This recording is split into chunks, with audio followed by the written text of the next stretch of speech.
Hola, bienvenidos una vez más a este espacio conocido como La Brújula, espacio de análisis, de reflexión, de opinión, donde lo invitamos siempre a participar, a formar parte del mismo, y que hago desde principios del año 2014 en compañía de quien es realmente un amigo personal, Pablo Davoli. ¿Cómo estás? ¿Cómo te va, Lucano? Bien. ¿Todo bien? ¿Todo bien, vos? Lucano, como el apóstol. Así es. Muy bien, y hablando de apostolado, este programa, lo recordamos para los que nos ven, se encuentra consagrado a esta advocación, la Virgen, 3 veces admirable, que es madre, que es reina y que es educadora de Schoenstatt. Mater per admirabilis de Schoenstatt.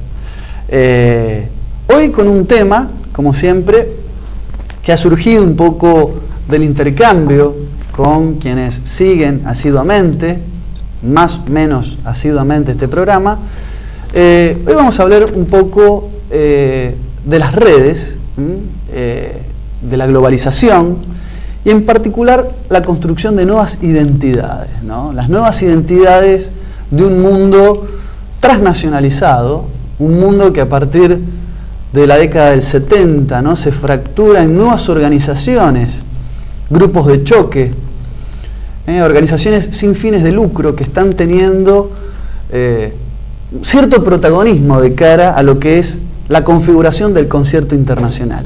Y vamos a tratar de revelar quiénes son los actores que han dado apoyo económico, financiero a estas agrupaciones. Hoy en La Brújula vamos a hablar de la verdadera morada de los titiriteros, en minutos.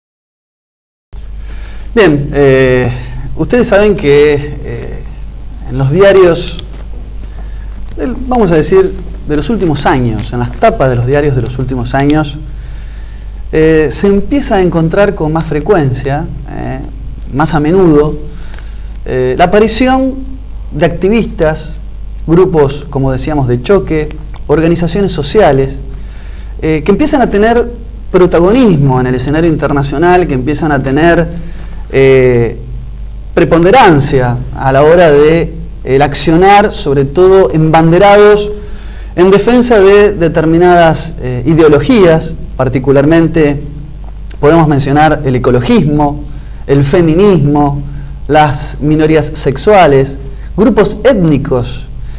Estamos en la era de los ismos, ¿no es así, Pablo? Así es. Y un poco lo que se torna fundamental es reconocer estas agrupaciones como una realidad que se presenta en nuestros días, en nuestro mundo actual. Y estos ismos que abundan, que son de alguna manera los que forman parte del derrotero, del itinerario de los grandes acontecimientos internacionales, tienen, por supuesto, su sustento económico a través de distintas organizaciones y muchas veces los medios de comunicación que forman parte del mismo circuito que estamos hablando no muestran cuáles son las cadenas y las redes que operan detrás de estas organizaciones. Hoy en La Brújula, como lo dijimos en la presentación del programa, vamos a realizar un intento de revelar o develar, dadas nuestras modestas posibilidades, de develar algunas de estas tramas y algunas de estas redes, porque creemos que usted se merece saber, nos merecemos reflexionar sobre el tema y tratar de ver quiénes son y utilizamos adrede esta terminología, los titiriteros, los que están detrás de bambalinas de estas organizaciones, los que operan detrás de las bambalinas, para un poco entender un poquito, para poder un poco entender más profundamente cuáles son los objetivos de máxima que persiguen. Porque vemos siempre la superficialidad del problema o la superficialidad de sus accionares, pero no vemos o no cavamos hondo en cuáles son sus verdaderas intenciones. Sí, Lucas, nos permitimos ver acá un contraste muy fuerte con lo que es la apariencia, la cáscara de la cosa y el fondo, ¿no? Y un poco la red de financiación muestra esta disonancia entre mundo virtual y mundo real en estas organizaciones, en estos grupos de choque, en esta construcción de nuevas identidades. Y la palabra construcción es más que atinada porque en gran medida se trata, yo quería justamente aclarar eso, se trata de nuevas identidades que tienen un carácter, en principio, o por lo menos en la generalidad de los casos, un carácter artificial. Por esto, la utilización de la palabra construcción, del verbo construir, realmente es más que atinado, más que pertinente. Vos sabés, Lucas, que en rigor de verdad estamos haciendo referencia, y seguramente el público ya tiene algún tipo de impresión al respecto, estamos haciendo referencia a una realidad que en su superficie se presenta como un mosaico, es decir, como un conjunto variopinto. Sin embargo, hay factores o denominadores comunes que permiten analizar este sector de la realidad en forma conjunta, y además están los motores ocultos, es decir, aquellos que no solo financian, permitime que añada esto, sino que incluso han promovido diplomáticamente, periodísticamente, pero también hasta pergeniado en sus laboratorios y bancos de cerebros, en algunos casos, parecen haber pergeniado la construcción de estas nuevas identidades o colectivos. Nuevas identidades que, me permito aclararlo desde ya, normalmente se generan en torno a una causa o a un ideal de carácter reivindicatorio o reivindicativo.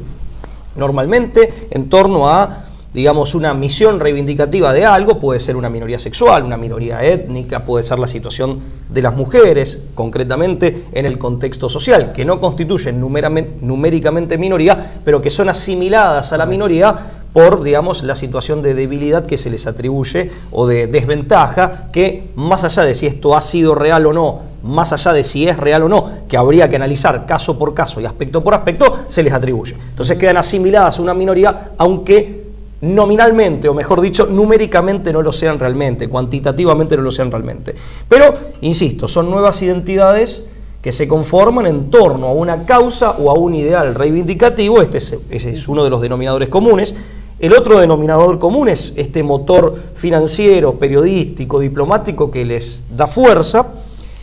Y yo diría, como otra característica compartida, se habla de colectivos porque desde el punto de vista de la organización institucional están en ciernes. Claro. Desde el punto de vista formal, jurídico, de la organización, están en ciernes. Lo que sí, y esta es la cuarta categoría a la que quería hacer referencia, tienen también un carácter de transnacionalidad, de cierta transversalidad. Son identidades que de alguna manera traspasan las fronteras, son nacionales e internacionales al mismo tiempo. Bueno, transnacionales, esa es la forma correcta de categorizarlas. Agregando, perdóname Pablo, que muchas de estas organizaciones son más poderosas incluso que países enteros, ¿no? En algunos casos sí, y tienen un fuerte sentido fragmentario, desde dos puntos de vista. Sí, en algunos casos sí, desde luego por este financiamiento y este apoyo diplomático, periodístico, incluso en los foros internacionales. Claro. UNESCO, UNICEF, diversos órganos del conjunto, del conglomerado de Naciones Unidas, en algunos casos, no en todos, están firmemente comprometidos en la defensa de los intereses y de los objetivos de este tipo de colectivos o de nuevas identidades. Y una cosa, digamos, habíamos hablado de que al ser transnacionales son fragmentarias, y son fragmentarias en un doble sentido. En un primer sentido, directamente vinculado con este carácter transnacional, son fragmentarias de las comunidades nacionales, de las comunidades orgánicas nacionales. Son como identidades que vienen, digamos, a atravesar las fronteras y a generar lealtades y sentidos de pertenencia por fuera del sentido de pertenencia a la comunidad nacional orgánica a la que naturalmente pertenecemos los hombres. Yo creo que hay un primer objetivo de fondo. Leyendo o siguiendo tus palabras, poniendo blanco sobre negro, creo que lo que estás diciendo es fundamental. Es poner una superidentidad que trasciende las fronteras y por lo tanto erosiona la propia de las identidades patrias o de las propias soberanías nacionales de la comunidad orgánica que se identificaron nacional tradicionalmente con los pueblos, su bandera y su patria. Correcto. Ahora hay nuevas banderas, nuevas causas y Por consiguiente, como bien dijiste, nuevas identidades. En este sentido, los grandes innovadores han sido los marxistas. En definitiva, el marxismo clásico, el marxismo ortodoxo, con su consigna, proletarios del mundo unidos, y su defenestración de las patrias y del sentido identitario y nacional como mera creación burguesa para consolidar superestructuralmente un sistema económico determinado, o una economía determinada, que es la burguesa capitalista. Bueno, con esta visión de las patrias y de la nacionalidad y esta proposición o esta propuesta de los, digamos, expresada en la máxima proletarios del mundo unidos, ya hay un primer anticipo muy lejano, muy viejo y medio vetusto, con olor a naftalina, de esto de las identidades, de esta idea de las identidades transversales. Bueno, de ahí de las internacionales marxistas, correcto, ¿no? Las famosas internacionales marxistas. Sí, sí, no, en este sentido no se ha innovado demasiado, al menos no en profundo. Pero hay otro sentido fragmentario que es más antropológico, es menos sociológico, menos político y más antropológico. Y hablo de más y de menos porque en rigor de verdad son todas realidades que están vinculadas. Es fragmentario desde el punto de vista digamos, de la naturaleza del hombre considerada en su completud o en su totalidad. Nosotros somos, siempre lo decimos, sistemas muy complejos, somos una unidad, pero al mismo tiempo la naturaleza humana y cada hombre es un sistema muy complejo. Somos sistemas multidimensionales, interconectados además, estas dimensiones entre sí interconectadas, y normalmente estas causas reivindicatorias que permiten la erección o la construcción de una nueva identidad están focalizadas simplemente en un aspecto, que puede ser el aspecto étnico o el aspecto sexual, o eventualmente un aspecto de nuestra realidad humana, cualquier otro. Pero se trata simplemente de hacer girar todo el leitmotiv, es decir, la motivación de la propia vida, el sentido de pertenencia, el sentido de la propia identidad y por lo tanto la propia militancia política en torno a un pedacito muy pequeño, a un sector muy acotado de lo que en realidad es nuestra realidad humana multidimensional mucho más abarcativa. En este sentido más antropológico y ya no tanto político y no tanto sociológico, también estas nuevas identidades tienen un efecto o una efectividad fragmentaria. Sin duda. Pero bueno. Bueno, para dar algunos datos y empezar a meternos de lleno e identificar estas organizaciones, uno de los ismos que podemos prima facie reconocer tiene que ver con el ecologismo, de cuyo estandarte, el más relevante, la organización más relevante es, sin lugar a dudas, Greenpeace. Así ¿no? es. Estos datos que voy a mencionar son de una fuente, ¿no? Un blog que se llama Libertad Digital. Esto es un artículo de fecha 5 de junio del año 2010. Ustedes saben que Greenpeace en sus estatutos, por lo menos así se presenta, es una organización sin fines de lucro que por una cuestión estatutaria, insisto, no recibe ningún tipo de dinero de partidos políticos ni de empresas privadas. Recibe donaciones de otras organizaciones, también sin fines de lucro, pero acá es un poco donde está la trampa, según este artículo, que son corporaciones o entidades también bajo el postulado de asociaciones civiles, organizaciones sin fines de lucro, pero que sí son de conformación empresaria, ¿no? Un poco lo que hace este artículo es reflejar a través de la historia las distintas donaciones y quiénes son los que han financiado esta organización que lucha por la ecología, por la preservación de los recursos naturales, de los espacios verdes, sobre todo por tratar de proteger algunas especies en extinción. Entre el año 1996 y el año 2001, Greenpeace recibió $1.390.000 de la Turner Foundation. La Turner Foundation es una institución creada por Robert Edward Turner en el año 1990. Más conocido como Ted Turner, el famoso Ted Turner. Es uno de los grandes magnates de las cadenas mediáticas, fundador de la CNN, TNT, la Warner Time. Es decir, es una persona que tiene un lobby mediático muy importante. Y Ted Turner, para que usted lo conozca, es el mismo que dijo, no hace mucho, y esto generó muchísimo ruido, que la población mundial por este problema de calentamiento global que se está divisando, por el deterioro de la capa de ozono de nuestra atmósfera, debería ser reducida a su criterio en un 95%. Y en una cumbre de un foro internacional, no recuerdo bien si era la ONU, también denunció y exhortó a los grandes líderes mundiales a aplicar de manera universal la política china de un hijo por familia. Abiertamente hizo esa postulación, esa propuesta. De hecho, hay videos en internet que usted puede buscar en YouTube, donde hay periodistas que lo buscan después de conferencias o en algunos lugares donde lo habían encontrado disertando, a Ted Turner. Como para ver si era cierto que había dicho eso. Y lo increparon, ¿no? Directamente fueron a increparlo, como lo han hecho con el clan Rockefeller y otras familias poderosas, decirlo, ¿es verdad que usted piensa que habría que reducir en un 95% la población mundial? Estamos hablando de Ted Turner, que tiene 5 hijos, o sea, ya en principio es uno de los que no estaría cumpliendo con su propio postulado de control, ¿verdad?, demográfico. Bueno, cabe aclarar que ya hemos dedicado una edición de La Brújula meses atrás al control demográfico, sí, y a lo que se ha dado en llamar, no sin precisión, imperialismo demográfico, ¿no? Sin duda. Y cuáles son las oscuras motivaciones que lo promueven. De todas formas, en el caso del ecologismo, del ecologismo, y lo digo así a propósito porque funciona más como ideología y como doctrina más que como ecología, es decir, como una rama de la biología, como rama científica de la biología, por eso hablamos de ecologismo.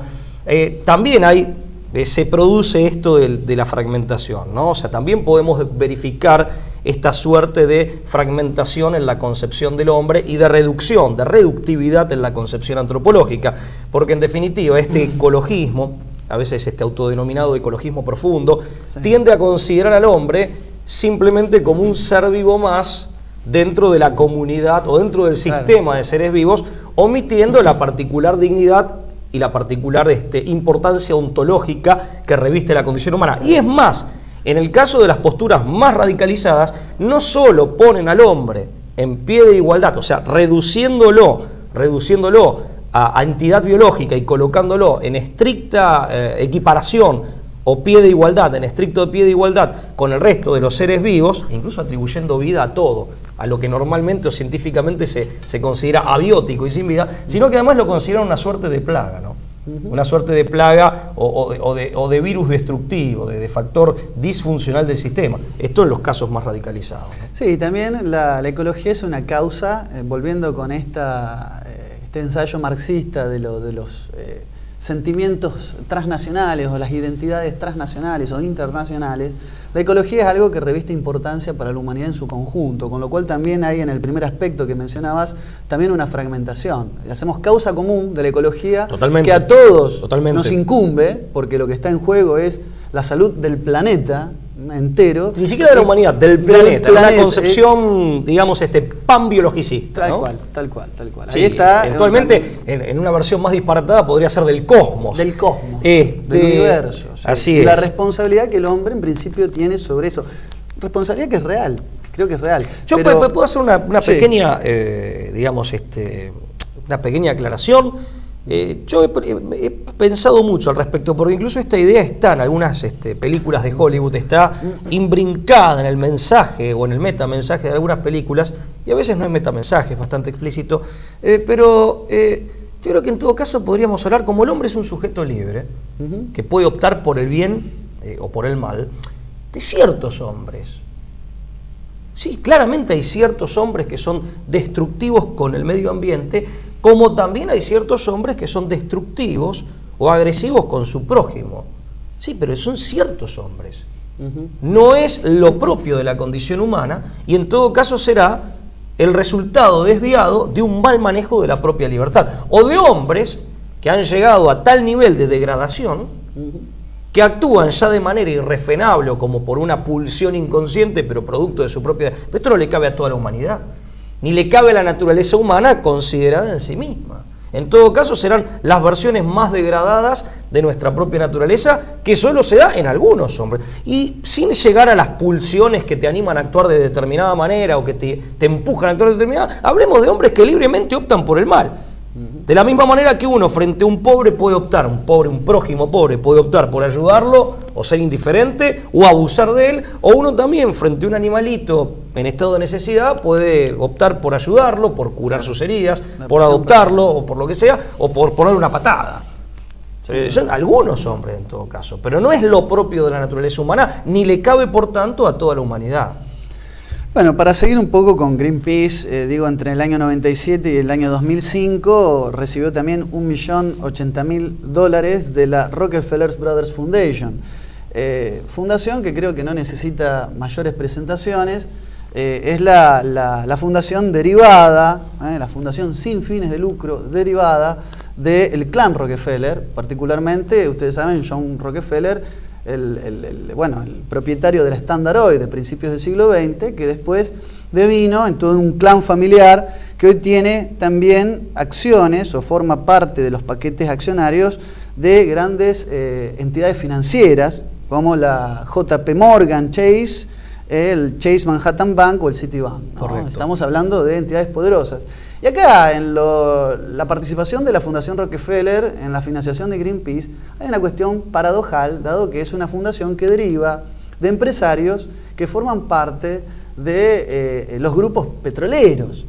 Muchos de los tiene mucha relación con los daños al medio ambiente. A los daños al medio ambiente y muchos de los embanderamientos que ha hecho Greenpeace ha sido tratando de escrachar a empresas que trabajan con combustibles. O sea, básicamente ahí es donde está una maraña que no se explica cómo puede una entidad ser financiada por estas corporaciones. Vos decís, que habría una clara contradicción, digamos. O una aparente contradicción. Correcto.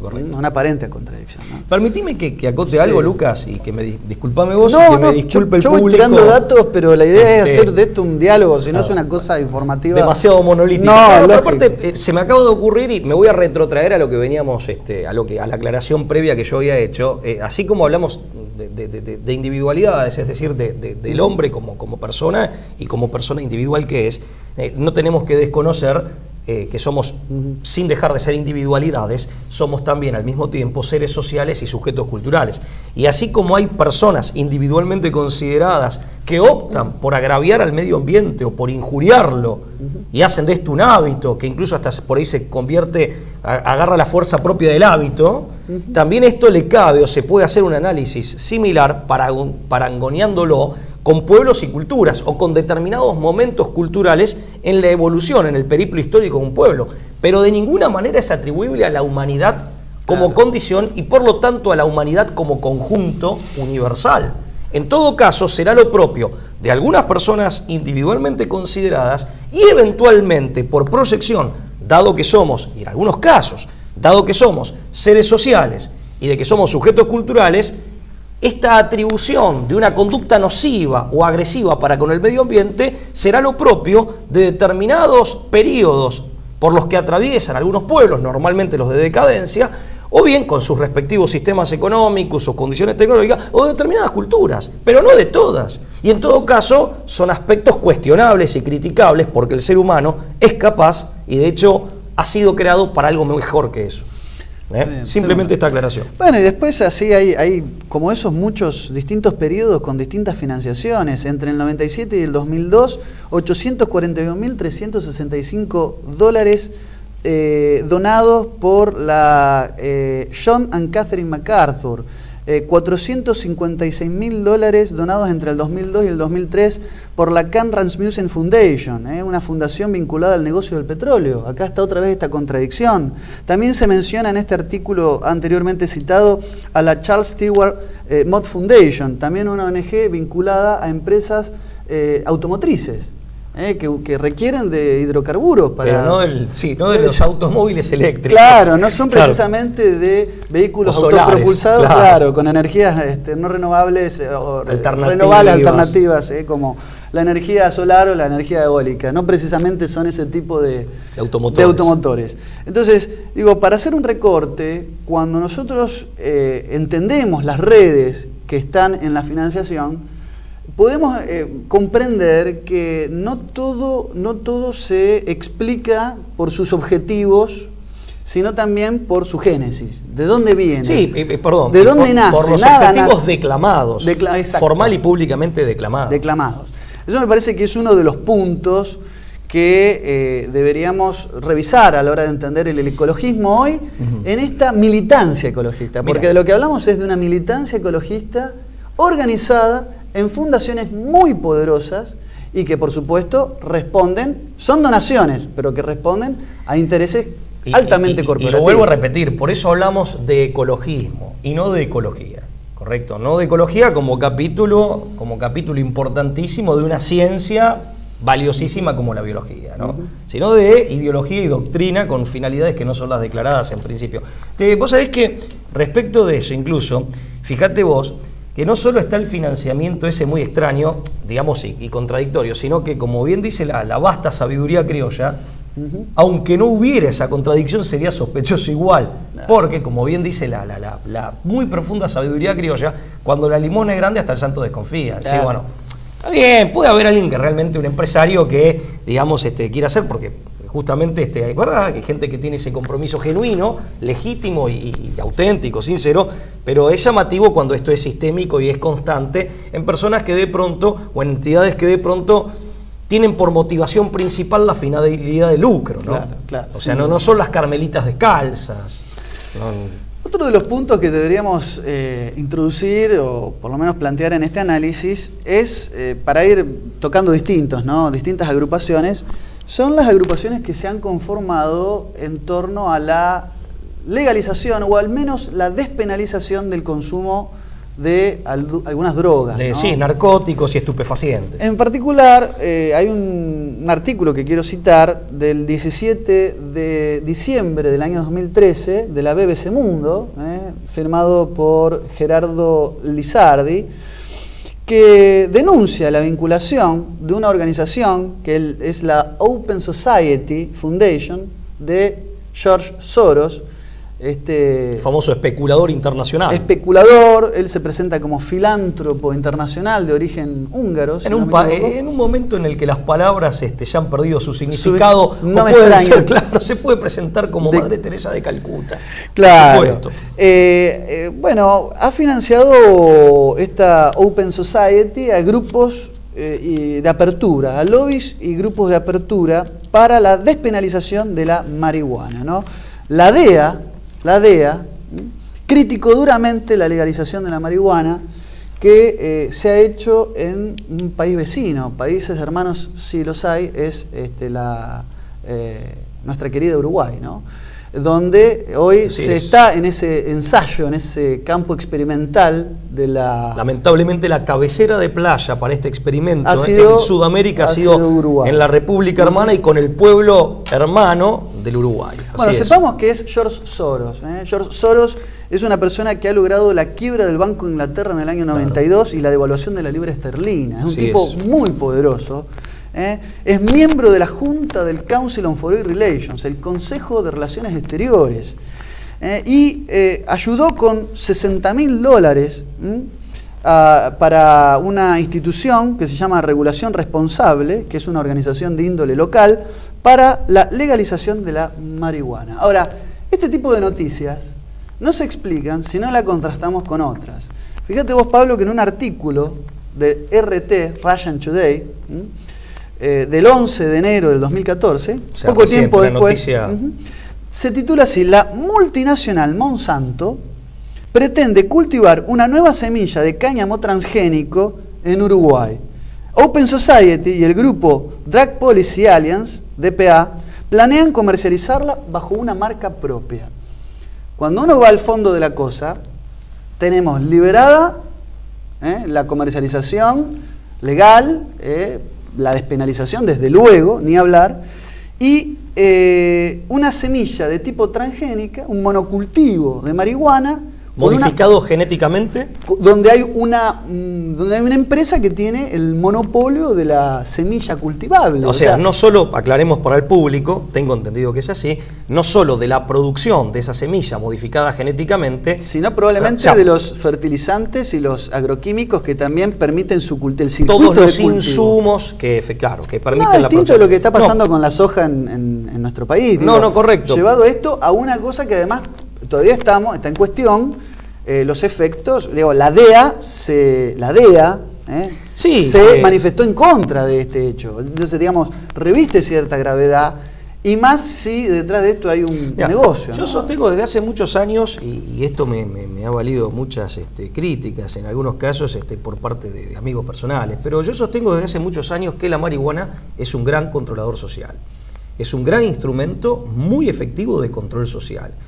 Porque los efectos en el mediano y en el largo plazo que la marihuana arroja, digamos, bajo una mácula, o mejor dicho, bajo una apariencia de cierta inofensividad, que no es tal, tiene efectos importantes a nivel cerebral, a nivel neurológico, que afectan las capacidades intelectivas, las capacidades cognitivas, quiero decir, pero también lo que vulgarmente denominamos, no sé si vulgarmente, lo que comúnmente se denomina fuerza de voluntad. Hay claramente un aflojamiento del carácter, así como hay, digamos, un desmedro de la memoria y otras capacidades cognitivas. Y además la marihuana tiene un efecto que es acumulativo.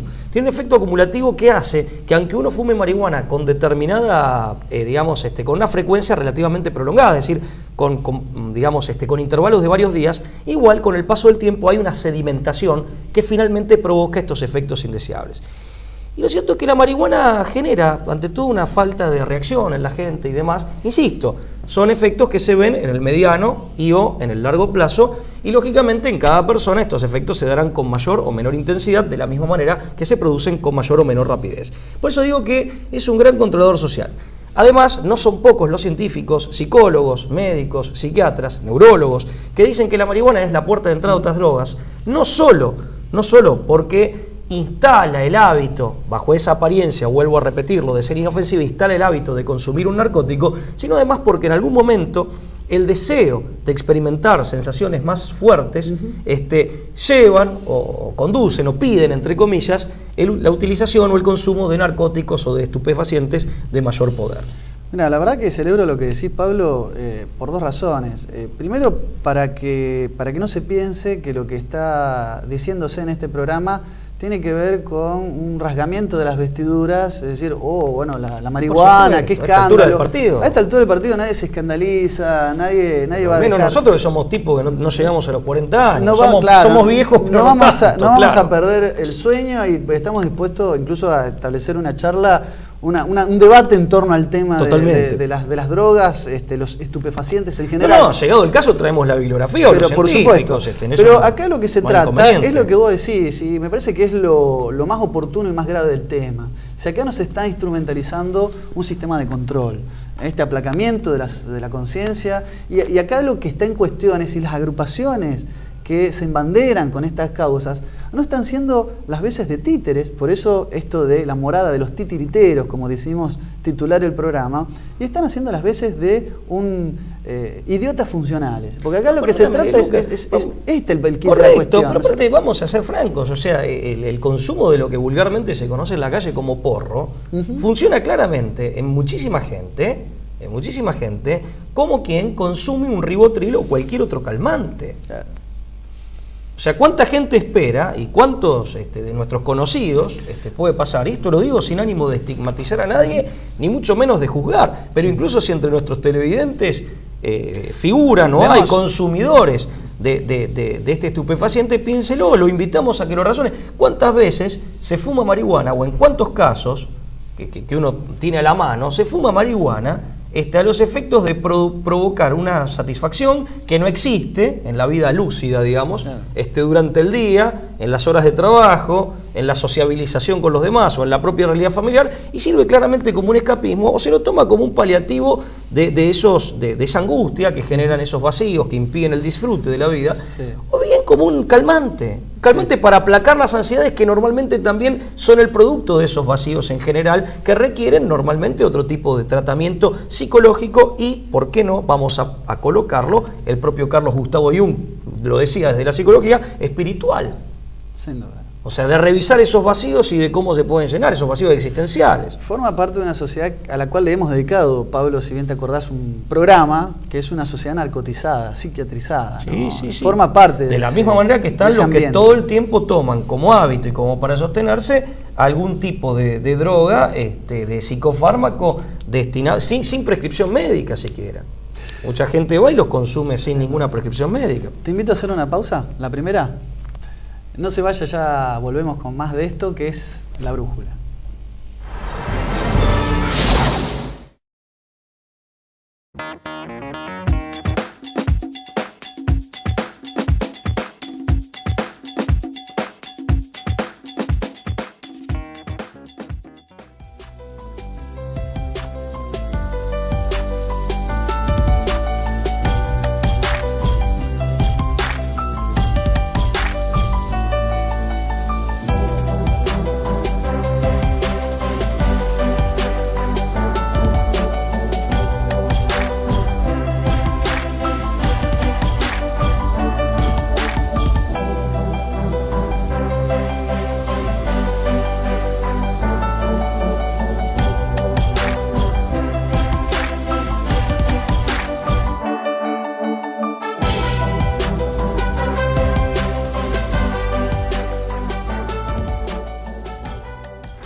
Muy bien, seguimos con más de esto que es La Brújula y le vamos a pedir, como lo hacemos todos los miércoles aquí en este espacio, que nos haga llegar su comentario, su opinión, su crítica, ¿por qué no también?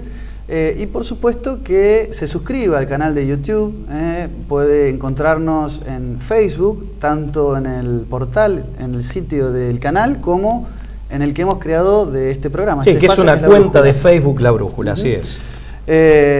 Siempre es importante que nos haga llegar su opinión y nos han mandado muchos mensajes que realmente son para nosotros muy importantes.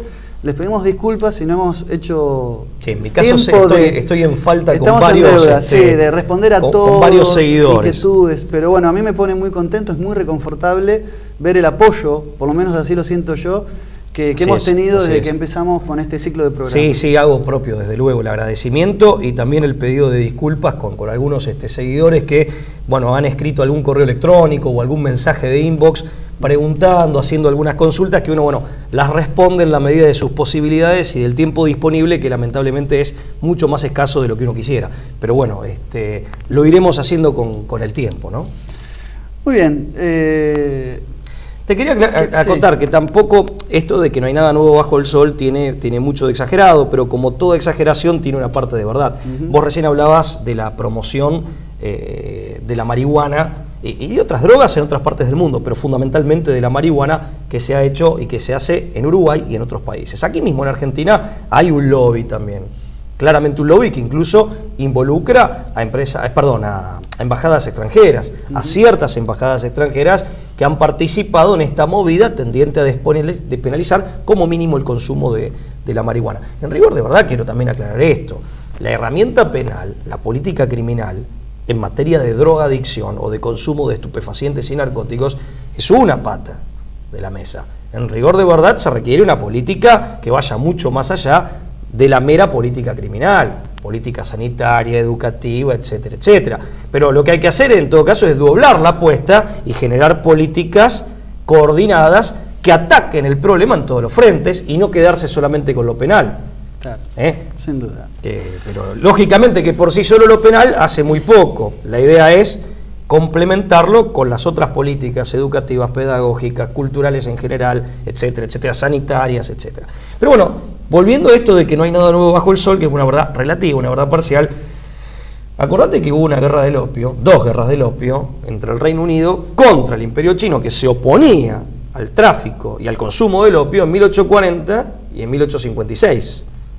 Son guerras que perdió el Imperio Chino, que se oponía justamente a este mercadeo del opio que hacía la Compañía Oriental de Indias, la East Indian Company. Sí, la Compañía Británica de las Indias Orientales. Correcto. Entonces, a través de la India, lo hacía desde la India, la exportación a China, y después había una mafia china, en ciernes en aquella época, que se encargaba de la comercialización del opio en aquella época. Que el emperador, de alguna manera... Se oponía radicalmente, ¿no? Y eso le costó... Dio lugar a dos guerras. Dos guerras. O sea, dio lugar a dos guerras que perdió China. Incluso tuvo que indemnizar al Imperio Británico, tuvo que indemnizarlo, a mente de permitir, es como la libre navegación de nuestros ríos, claro. A mente de permitir, decir, bueno, hay que permitir el libre comercio de opio, claro, ¿no? Claro, pero sí. No es un problema nuevo en su sustancia, digamos. Bien, en otro orden de cosas, dentro de este pluriverso de organizaciones activistas que reivindican y están en la lucha de la construcción de nuevas identidades sociales, están aquellas organizaciones que han decidido encarar una cruzada a favor de las minorías sexuales. Y acá debemos aclarar nuevamente, casi de manera obligada, que se aplica lo mismo que para la liberación, despenalización o legalización de drogas. Nadie se rasga las vestiduras. De lo que tenemos que hablar acá es si estas agrupaciones, conociendo las redes de financiamiento que están detrás, no tienen objetivos que no son los que en apariencia, por muy buenos que puedan declamar, claro, hay objetivos de base, de fondo, que van mucho más allá de las apariencias, que cavan mucho más hondo y buscan destruir, fragmentar en este doble sentido, desde un sentido de pertenencia, de desorientación y pérdida de la identidad, por lo menos en términos vernáculos tradicionales, y desde una perspectiva antropológica, una fragmentación de tipo antropológico. Fíjate que en este sentido sí hay que hacer la aclaración, digamos, así como, digamos, no todos los colectivos y sus organizaciones en ciernes, sus instituciones precarias, por eso se prefiere hablar de colectivos, al menos por ahora, son representativos. Por ejemplo, si se dedican a militar en defensa o en promoción del homosexualismo, para diferenciarlo de la condición homosexual, son representativos, por ejemplo, hablando de los homosexuales, de las personas que presentan o poseen esta condición, son representativos de todas las personas que, vale la redundancia, que poseen esta condición. Por eso, la misma aclaración que hacíamos, diciendo, bueno, una cosa es la ecología, es una aclaración analógica, por analogía, y otra cosa es el ecologismo. Bueno, lo mismo es el lobby, la militancia, otra cosa es la condición sexual personal que tiene o que presenta cada persona. Claro. Que aparte yo, en lo personal, más allá de que esto es objeto, no se me escapa, de que es objeto de discusión científica, coincido con gran parte de la comunidad científica abocada al tema, que dice que en rigor de verdad no es una opción personal. Claro. La condición heterosexual u homosexual, la homosexual desde luego es minoritaria, no es una condición que se escoja libremente. En esto coinciden gran parte de los psicólogos, psiquiatras y médicos que se dedican al tema, y yo personalmente creo que es la opinión, o que es, sí, la opinión científica, no es pura doxa, la opinión epistemológicamente válida, más plausible. Mira, esto de la elección es muy pertinente lo que decís, Pablo. Hoy llegó a mis manos un artículo del diario Clarín de esta semana, del 12 de agosto del 2014, gentileza de un gran amigo de Rosario, que hablaba. Usted me está mirando este programa a través de internet, probablemente usted tenga cuenta de Facebook. Ustedes sabrán que Facebook Argentina, a partir de una modificación en su menú de personalización, ahora permite la elección, dice este artículo, de hasta 54 opciones a la hora de personalizar la orientación sexual. Es decir, cuando uno personaliza su perfil puede elegir dentro de 54 opciones. O sea, la conferencia de Pekín de los años 90 de población y desarrollo, en donde la doctrina del género obtuvo, digamos, un caló muy profundo, quedó chiquitita. Yo quisiera leerte algunas de las opciones que uno puede ahora configurar cuando personaliza su identidad en Facebook. Entre las opciones, por apuntar solo algunas, imagínate que es una lista de 54, está la orientación sexual de torta, andrógino, andrógina en femenino, no vaya a ser que haya una utilización, claro. Cuando andrógino injustamente implica, del griego andros, sí, significa hombre masculino y femenino en la misma palabra. Tiempo. Bueno, sí, está andrógino, andrógina, varón homosexual, mujer homosexual, traba, no puede ser traba, heteroflexible, supongo que será para una persona que no reconoce su homosexualidad, pero que se permite alguna flexibilidad, algún desliz. Sí, no sé, o que no, porque claro, ¿cómo se distingue del bisexual? No, es heteroflexible. Claro, sería que no normalmente o la mayor parte del tiempo. Pero fíjate esta, cisexual, CI sexual, que es el cibersexualismo. Es aquellas personas que declaran que tienen una sexualidad solamente vinculada a las redes sociales, o sea, consumen o hacen manifiesta su sexualidad a través de internet, no tienen otro tipo de relación sexual. Usted es cisexual. No, es una cosa que a mí me llamó la atención. O sea, canalizan, trans, bisexual, está la persona que se declara poliamorosa. Poliamorosa es aquella persona que rechaza la configuración tradicional de la familia y se permite vivir en una situación de poligamia con 3, 4 personas. O sea, yo soy poliamoroso. Es una opción de la configuración sexual. Lo voy a hacer, digamos, estoy citando textualmente, puto. Está la opción. Con esa palabra. Con esa palabra, o sea, es desagradable, pero la tengo que pronunciar. Digo, estas son algunas de las opciones. Son 54. Sí, donde indudablemente, y a esto es lo que vamos, hombre o mujer, que pasan desapercibidos.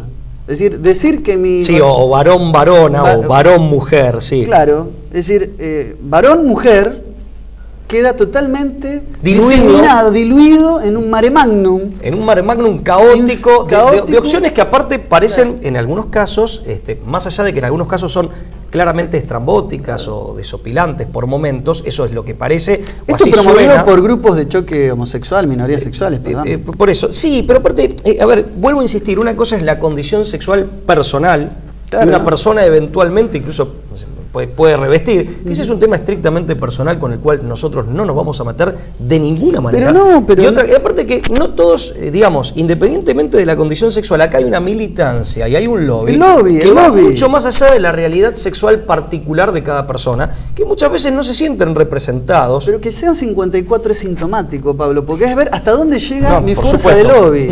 Si pueden llegar a 100 identidades, es más fuerte, se mide de mejor manera mi fuerza como grupo de lobby. Si llegamos a las 100, a las 200 identidades... Te soy franco, me sorprende, pero profundamente, pero además dos cosas. En primer lugar, o sea, dos cosas que se me ocurre decir frente a esto que es perplejizante. En primer lugar es sí, como muy bien decís vos, en realidad la idea es tuya, no es mía, la hago propia, la identidad masculina y la identidad femenina, la idea, el concepto sustancial del varón y de la mujer quedan completamente, que quedarían como los únicos prohibidos por ignorancia, o sea, por ser ignorados, ¿no? Claro. O sea, reducidos a la nada, al menos subjetivamente, no están, pero quedan diluidos en un mare magnum caótico de identidades. Y estas identidades, yo quería agregar esto, a su vez, en algunos casos, más allá de que lucen o suenan estrambóticas, en algunos casos, en muchos otros casos se superponen. Se superponen entre sí. No hay una clara delimitación conceptual, no hay un claro límite de decir, bueno, hasta acá tenemos este fenómeno, de aquí en adelante es otro, diferenciado del primero del que estábamos hablando. Entonces son como categorías analíticas sumamente difusas y que en gran medida parecen ser antojadizas. O sea que esto tiene que ver en realidad con el subjetivismo extremo, radicalizado, imperante en nuestra época y que es promovido por el sistema de dominación, por así decirlo. No somos marxistas, pero bueno, le vamos a tomar prestado porque la expresión es buena, es elocuente. Aquí cabe. O sea, digamos, acá hay, me parece a mí, en primer lugar, una suerte de reticencia o de reserva, sino de hostilidad manifiesta de la realidad objetiva, a lo que al hombre le viene dado en su propia naturaleza. Hay una suerte de ya no solo de desconocimiento, de rechazo a todo aquello que en nosotros nos viene dado. Nosotros somos sujetos libres, pero hasta así como se nos ha dado el ser nos viene dado, nuestra libertad también nos viene dada. No es algo que nosotros...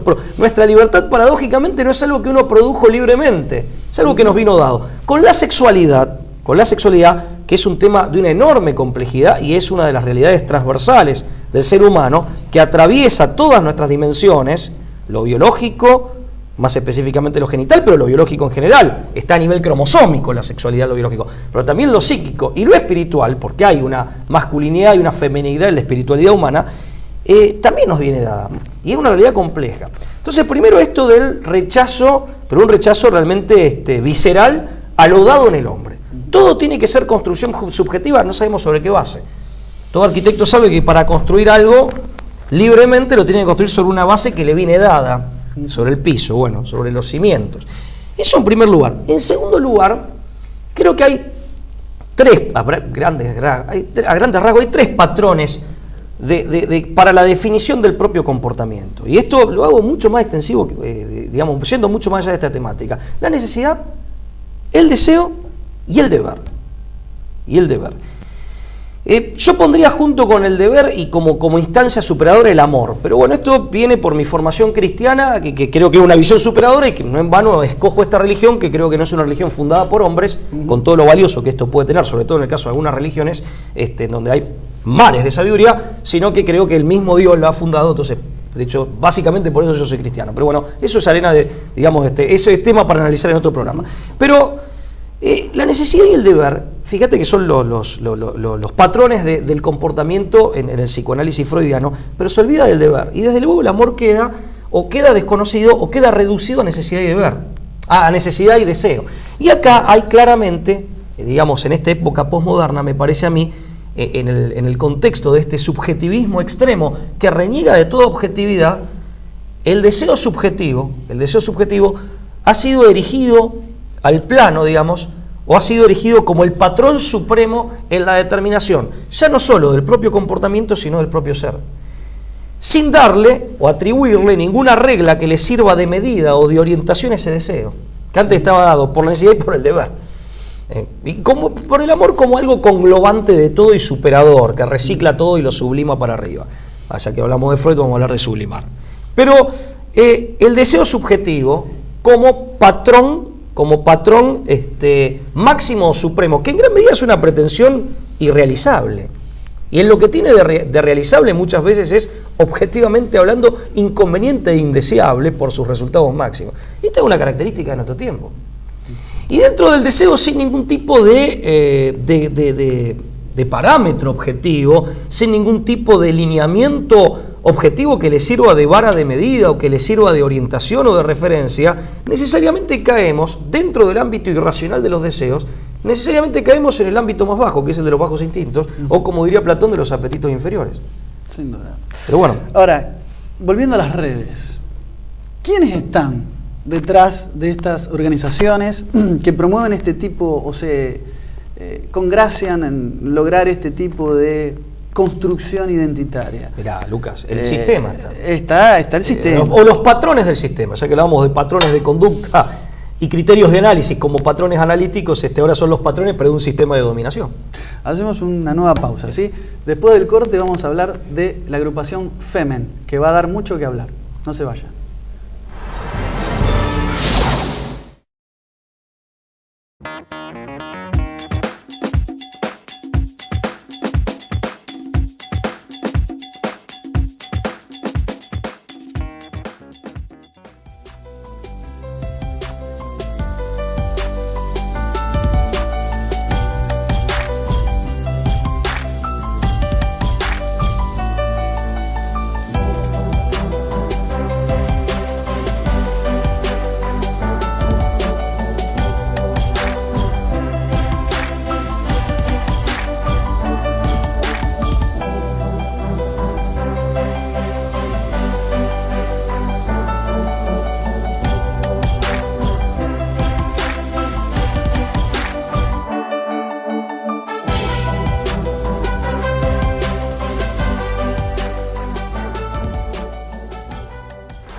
Muy bien, seguimos con este último bloque de La Brújula Estamos hablando, me quedé pensando un poco en tu análisis, Pablo, y quería decorarlo con algunos datos. Yo traje más que nada notas de prensa porque si esto no lo contrastamos con datos y algunos de ejemplos la realidad, concretos para que no sea tan abstracto. La cosa es que la ILGA, la International Lesbian and Gay Association, que es una de las principales organizaciones multinacionales del activismo gay, maneja un presupuesto millonario, y una de las organizaciones que apoya a esta agrupación es la Sigrid Rousing Trust, una organización que también apoya a la red HAS, que es Asociadas por lo Justo, ¿no? También de feminismo, de activismo que busca la promoción del aborto, la libre disponibilidad. Normalmente el combo ideológico, la libertad de decisión. Incluye el abortismo. Ellos hablan de la libertad de decisión, ¿no? So pretexto de la esta libertad red HAS, fundada en el año 2002, con apoyo ¿de quién? De George Soros. Acá está. Pero un auténtico filántropo. Es un auténtico filántropo, ¿no? También apoyaba a una organización que se llama Femen, una organización que dio que hablar en su momento en un artículo en el diario Tribuna de Europa, del 4 de marzo del 2013, un artículo escrito por un tal Vladimir Sinelkinov, ¿no? Que no, yo la verdad que no debe ser, esta es una agrupación de Ucrania, ¿no? Que tiene su oficina central en Kiev. Oficina ahí está que la tiene un fotografía. costo de manutención de $2.500 mensuales, ¿no? Y este artículo hablaba de que una periodista una vez se infiltró en la agrupación Femen. O sea, se hizo parte de esta organización y pudo advertir que Femen, cada una de las que están formando parte de esta red, según este artículo recientemente citado, cobra $1.000, que es, para ponerlo en ingresos reales en relación, el triple del salario medio en Ucrania. En Ucrania. O sea, $1.000 el poder por mes adquisitivo es un poder adquisitivo que está por encima, 3 veces más que la media promedio, ¿no? Ahí vemos una imagen también de hace muy poco, muy reciente, que fue cuando atacaron al arzobispo de Malinas, André Leonard, ¿no? Que quedó impasible ante las sextremistas, se las llama las sextremix. Este es el arzobispo que se resistió a los ataques de la agrupación Femen. Perdóname, nuestra época, así como tiene, digamos, un notorio déficit al momento de definir con precisión el significado de las palabras, o sea, a la enorme dificultad semántica propia de nuestra época decadente, al menos en Occidente, se suma nuestra facilidad para los neologismos. Construimos palabras como locos. Fíjate qué interesante. Y no solo en castellano, en inglés, en alemán. Sí. Fíjate vos qué interesante este dato, ¿no? Amina Tyler, que es una tunecina, miembro de esta agrupación, Tyler es el nombre ficticio, apareció fotografiada, desnuda, con un cartel que decía, jódanse sus morales, mi cuerpo es mío y no es la fuente del honor de nadie. Fue una arremetida contra el mundo islámico, fue una foto que dio vuelta al mundo, pero en función de esto, fíjate que siempre hay profanación de iglesias, insulto a sacerdotes católicos y también una fuerte afrenta al mundo musulmán y a sus categóricas tradiciones vernáculas, en donde hay para esta agrupación un sometimiento de la mujer, desde luego muy machista. Bueno, muy machistas. Se explica en el contexto etnocultural, digamos, que predomina en el mundo islámico, que creo que es para analizar, digamos, por separado. Es para analizar en otro momento, ¿no? Pero en realidad esta gente incluso hasta es medio como protesta, es hasta pasada de moda. Pero, realmente pensar que, y sobre todo en Europa, que alguien se va a escandalizar porque muestre los pechos, ¿viste? Que eso sea un acto de rebeldía estética. Pero dado que los blancos son siempre el cristianismo y el islam, eso sí, entendía que se apuntan a religiones tradicionales que normalmente presentan o promueven proyectos de vida. El Occidental, un portal noticioso, con un artículo del martes 21 de mayo del año 2013, tituló Femen, las nuevas agentes del sionismo. Ah, vos lo encarabas, digamos, A desde esa eso, perspectiva. por el tema de los blancos, Es ¿no? una- El sí. mundo islámico y mundo cristiano. Digo por esto, eso es un artículo del portal El Bueno, Occidental, es una hipótesis. que se dispara plausible. de hipótesis que Habría se ve que reflejada. analizarla. Sí, no, desde luego. No, y tiene una lógica también desde la perspectiva, digamos, sociológica, en el sentido de que en definitiva sí, a ver, todo proyecto de dominio involucra o necesita consolidarse, va de la mano con una determinada ideología que le sirve de fundamento legitimador, Claro. y que a la vez inspire o promueva comportamientos que sean funcionales a ese proyecto de dominio. Si el proyecto de dominio es global y es total, es totalitario, requiere de una auténtica cosmovisión, es decir, de una ideología, aunque sea artificial y hecha ad hoc y al solo efecto de dominar, no de conocer ni de elevar, sino de dominar, justamente se requiere, como decía recién, una suerte de ideología y a la vez doctrina que tenga las características sociológicamente hablando, no digo teológicamente, pero sociológicamente hablando, de una religión que ofrezca una explicación total y conglobante de todo lo existente, incluyendo al propio hombre, y por lo tanto que de esa manera legitime el sistema de poder o sistema de dominación que se pretende instalar y que promueva los comportamientos que sean funcionales para la erección y el sostenimiento de ese sistema de poder. Por eso tiene muchos ribetes religiosos y por eso también tiene o presenta, exhibe esta característica que también es típica de las religiones, en el sentido de decir, si la verdad está acá, no está allá. Claro. Por eso esta necesidad también de atacar a las religiones tradicionales. En el contexto donde cada una de ellas prevalece, en el contexto geopolítico y geocultural donde cada una de estas religiones se prevalece, en el contexto islámico será el Islam, en el contexto cristiano del occidente, a mi modo de ver, ex cristiano o residualmente cristiano, será lo que queda de cristianismo. Pero esto ya lo decía Fukuyama, con otras palabras. Cuando en las décadas del 90, después de la perestroika, la implosión de la Unión Soviética, la desaparición de caída del muro de Berlín, La decía, transparencia y la reestructuración de de la reconfiguración del orden mundial. La reconfiguración del orden mundial, sobre la base de las ideas liberales, de inspiración racionalista y iluminista, implicaba, o sea, Fukuyama era muy claro, esto lo cuenta bien el padre Sáenz en un libro sobre el pensamiento de Fukuyama. El fin de la historia. Sí, el famoso fin de la historia y toda esa elucubración entre liberal y hegeliana covegiana, implicaba en definitiva decir, miren, o sea, el catolicismo y las religiones tradicionales en general, así como los nacionalismos, van a tener que quedar, digamos, reducidos, van a tener que asumir su reductio, su reducción a mero souvenir o producto de supermercado. Pero la lógica o las premisas fundamentales del sistema de vida social y también del personal, porque así la barrera entre lo personal y privado y lo público es una barrera que no es tan clara como se creía en la modernidad, no son compartimentos estancos, tienen que sujetarse a las premisas del sistema que provienen del modernismo, que provienen básicamente del iluminismo, que no deja de ser una ideología modernista. Ahora parece que hay una matriz lineal, ¿no? Donde parece o lo que ha sobrevivido y posmodernamente Sí, se acepta residualmente. residualmente del modernismo, porque también es historia vieja eso también. Claro.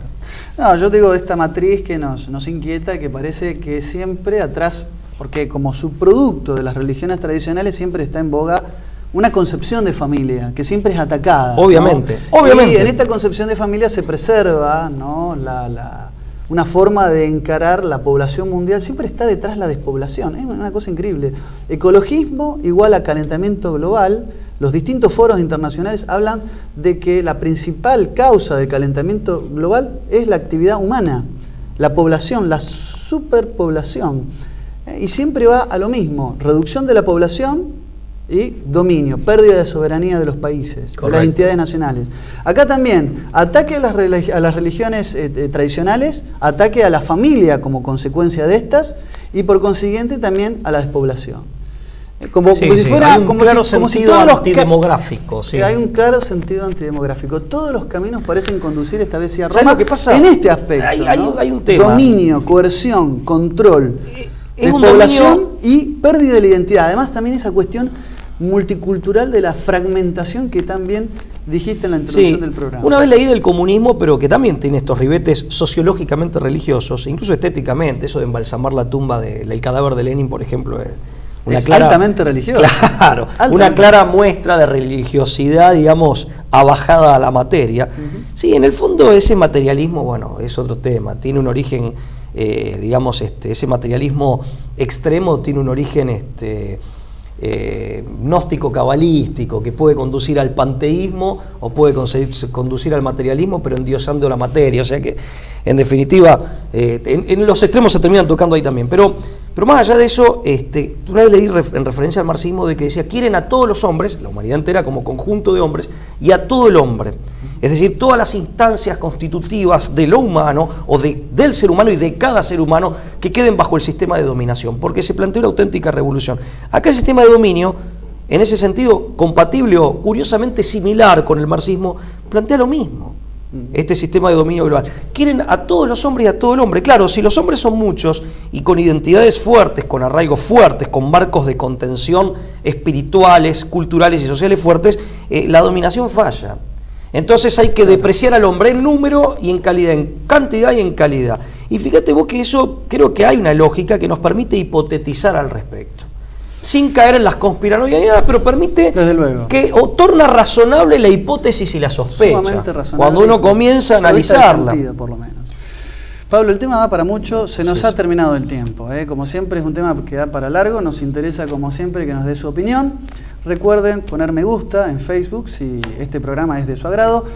Y para terminar los vamos a dejar con un pequeño video de un famoso humorista, bien digo, George Carlin, que toma con humor esto de la militancia ecologista. Lo dejamos compartiendo este pequeño audiovisual como para que nos saque una sonrisa y también para poner blanco sobre negro cómo se exagera las amenazas del hombre, de la humanidad sobre el planeta, ¿no? Y recuérdelo, somos más. Tenemos que ser más todavía, por eso quieren que seamos menos. Claro. Somos más, la gente común, e incluso dentro de la gente común, las auténticas aristocracias, es decir, aquellos que de entre nosotros, perteneciendo a nuestro pueblo, son los mejores de entre nosotros en cada área, somos más. Sin ningún lugar a dudas, somos más que quienes promueven estos proyectos de dominio global, cosmopolita y universal. Tenemos que ser más todavía y tenemos que ser mejores de los que somos, no caer en la trampa de degradarnos. Muy bien, hasta el miércoles. Chao, hasta luego. You got people like this around you. Country's full of them now. People walking around all day long, every minute of the day, worried about everything. Worried about the air, worried about the water, worried about the soil. Worried about insecticides, pesticides, food additives, carcinogens. Worried about radon gas, worried about asbestos. Worried about saving endangered species. Let me tell you about endangered species, all right?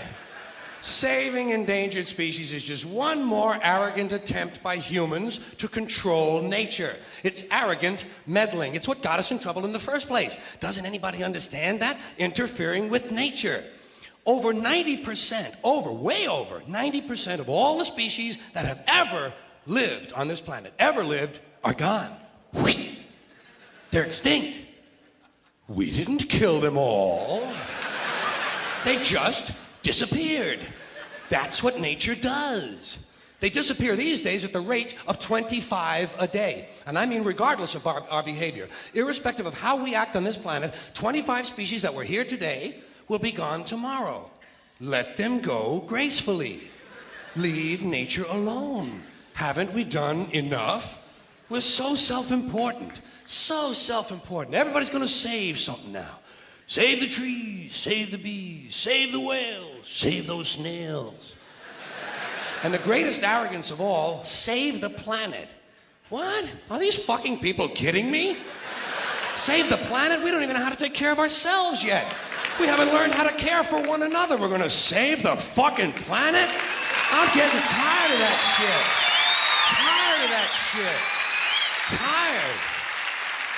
I'm tired of fucking Earth Day. I'm tired of these self-righteous environmentalists, these white bourgeois liberals who think the only thing wrong with this country is there aren't enough bicycle paths. People trying to make the world safe for their Volvos. Besides, environmentalists don't give a shit about the planet. They don't care about the planet. Not in the abstract, they don't. Not in the abstract, they don't. You know what they're interested in? A clean place to live. Their own habitat. They're worried that someday in the future they might be personally inconvenienced. Narrow, unenlightened self-interest doesn't impress me. Besides, there is nothing wrong with the planet. Nothing wrong with the planet. The planet is fine. The people are fucked.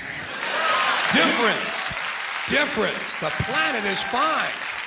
Compared to the people, the planet is doing great. It's been here 4.5 billion years. Did you ever think about the arithmetic? Planet has been here 4.5 billion years. We've been here, what, 100,000? Maybe 200,000? And we've only been engaged in heavy industry for a little over 200 years. 200 years versus 4.5 billion.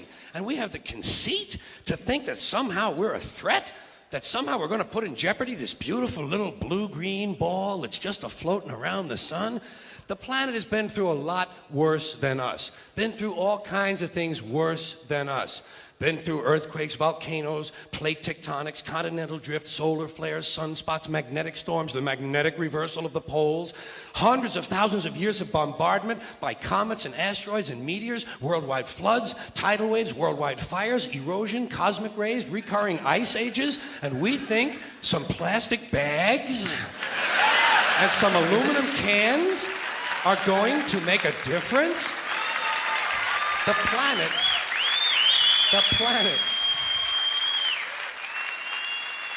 planet isn't going anywhere. We are. We're going away. Pack your shit, folks. We're going away. And we won't leave much of a trace either. Thank God for that. Maybe a little styrofoam. Maybe. Little styrofoam. Planet will be here and we'll be long gone. Just another failed mutation. Just another closed-end biological mistake. An evolutionary cul-de-sac. The planet will shake us off like a bad case of fleas. A surface nuisance. You want to know how the planet's doing? Ask those people at Pompeii who are frozen into position from volcanic ash how the planet's doing. Want to know if the planet's all right? Ask those people in Mexico City or Armenia or 100 other places buried under thousands of tons of earthquake rubble if they feel like a threat to the planet this week. How about those people in Kilauea, Hawaii, who build their homes right next to an active volcano and then wonder why they have lava in the living room? The planet will be here for a long, long, long time after we're gone, and it will heal itself, it will cleanse itself, because that's what it does. It's a self-correcting system. The air and the water will recover, the earth will be renewed, and if it's true that plastic is not degradable, well, the planet will simply incorporate plastic into a new paradigm, the earth plus plastic. The earth doesn't share our prejudice towards plastic. Plastic came out of the earth. The earth probably sees plastic as just another one of its children. Could be the only reason the earth allowed us to be spawned from it in the first place. It wanted plastic for itself. Didn't know how to make it. Needed us. Could be the answer to our age-old philosophical question, why are we here? Plastic. Assholes.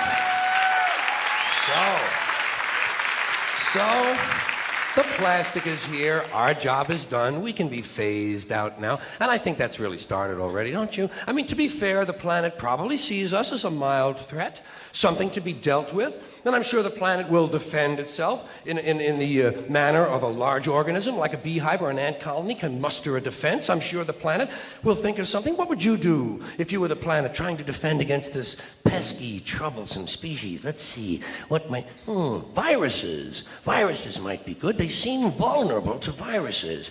And viruses are tricky, always mutating and forming new strains whenever a vaccine is developed. Perhaps this first virus could be one that compromises the immune system of these creatures. Perhaps a human immunodeficiency virus, making them vulnerable to all sorts of other diseases and infections that might come along. And maybe it could be spread sexually, making them a little reluctant to engage in the act of reproduction. Well, that's a poetic note. And it's a start. And I can dream, can't I? See, I don't worry about the little things. Bees, trees, whales, snails. I think we're part of a greater wisdom than we will ever understand. A higher order. Call it what you want. Know what I call it? The big electron. The big electron. Whoa. Whoa. Whoa. It doesn't punish. It doesn't reward. It doesn't judge at all. It just is. And so are we. For a little while. Thanks for being here with me for a little while tonight. Thank you. Thank you very much. President what?